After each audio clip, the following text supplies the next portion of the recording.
दीपभाऊ मित्रांनो, मी किशोर झोटे. पुन्हा एकदा स्वागत आहे माझ्या चला शिकूया तंत्रस्नेह होऊया या यूट्यूब चॅनलवरती. सध्या आपण ऐकत आहोत आणि स्क्रीनवर आपल्याला जे दिसत आहे स्कॉफ संदर्भामध्ये आपल्याला माहिती पोर्टलवरती भरायची आहे. स्कॉफ SQAAF अर्थात school quality assessment and assurance framework, ज्याला आपण मराठीत म्हणतोय शाळा गुणवत्ता मूल्यांकन आणि आश्वासन आराखडा.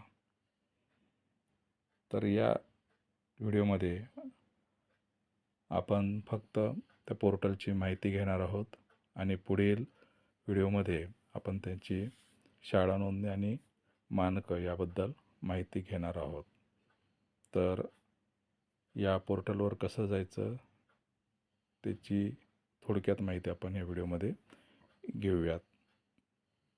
तर पोर्टलवर जाण्यासाठी आपल्याला सर्वप्रथम आपल्या लाडक्या क्रोम ब्राउझरवरती जावं लागणार आहे. क्रोम ब्राउझरवर आल्यावरती इथे आपल्याला टाईप करायचं आहे MAA.AC.in. त्यानंतर जी पहिली लिंक येईल त्याला आपल्याला इथे क्लिक करायचं आहे.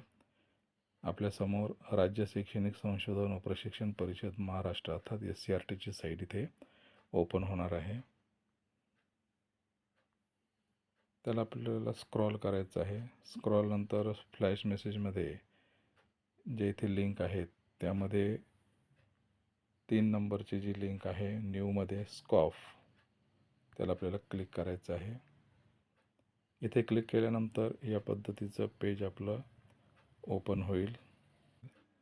सर्वप्रथम आपल्याला अनुक्रमांक 1 मध्ये स्कॉफ शासन निर्णय परिपत्रके सूचना आणि मार्गदर्शन पुस्तिका हे आपल्याला इथून डाउनलोड करता येऊ शकतात. या इथे आपण क्लिक केलं इंटरनल स्टोरेजमध्ये ते डाउनलोड इथं झालेलं आपल्याला दिसते. नंतर आपलं जे काही ॲप असेल त्यामधून आपण ते ओपन करू शकतो, सेव्ह करून ठेवू शकतो. खाली शासन निर्णय 2 स्कॉफ संदर्भात आहे. शासन निर्णय SSSA परिपत्रक आहे, सूचनापत्र आहे, मार्गदर्शक पुस्तिकासुद्धा आहे. हे आपण डाउनलोड करू शकतो आपल्या माहितीसाठी. त्यानंतर नंबर 2 वरती स्कॉफ संदर्भात मार्गदर्शक व्हिडिओ इथं दिलेले आहेत. त्याच्यापुढे ओपन लिहिलेलं आहे. याला आपण क्लिक केलं, इथे आपल्याला त्या व्हिडिओच्या लिंक्स मिळतील.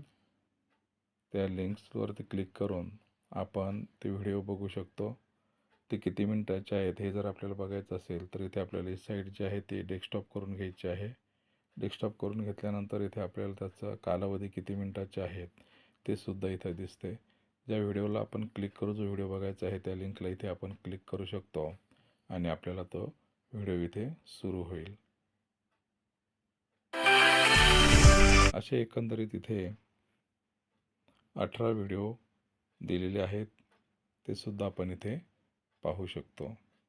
डेस्कटॉप साईट ऑफ करूयात. व्हिडिओज पाहून झाल्यानंतर बॅक यायचं आहे आपल्याला.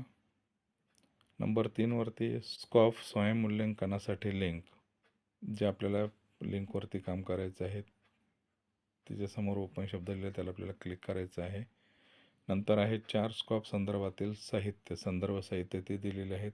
याला आपण क्लिक केलं की ड्राईव्हवरती जाणार आहोत आणि इथे 6 क्षेत्रानुसारचे 6 फोल्डर तयार केलेले आहेत.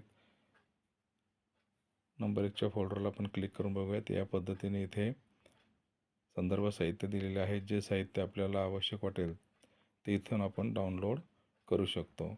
डाउनलोड करण्यासाठी त्या PDF-वरचे जे 3 डॉट आहेत त्याला आपण इथे क्लिक करायचं आहे. त्यानंतर इथे हे जे डाउनलोडचं ऑप्शन येत आहे त्या ऑप्शनला क्लिक केल्यावरती आपल्याला ते मटेरियल डाउनलोड करता येऊ शकतं. अशा पद्धतीने आपण 2 नंबरच्या क्षेत्रालाही पाहू शकतो. 3 नंबरचे क्षेत्र, 4, 5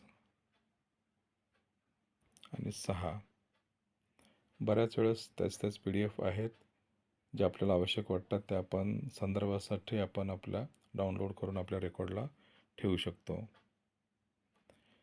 त्यानंतर सर्वात खाली 5 नंबरवरती स्कोप, आपला प्रतिसाद यामध्ये दिलं की आपल्या ज्या काही प्रतिक्रिया असतील किंवा ज्या काही अडचणी असतील, तो एक मेल दिलेला आहे. या मेलवरती आपण नोंदवू शकतो. हे सगळं झाल्यानंतर आपल्याला जायचं आहे 3 नंबरच्या रकान्याकडे. इथे स्कोप स्वयंमूल्यांकनासाठी लिंक हे दिलेलं, त्याच्या पुढे ओपन असं लिहिलेलं आहे. याला आपण क्लिक करायचं आहे. इथे क्लिक केल्यानंतर आपल्याला शाळा लॉगिनचं हे इथे पेज ओपन होणार आहे. तर शाळा लॉगिन कशी करायची हे आपण पाहूयात पुढील व्हिडिओमध्ये. तर या व्हिडिओमध्ये एवढंच. भेटूयात पुन्हा नवीन व्हिडिओमध्ये. तोपर्यंत जय तंत्रज्ञान.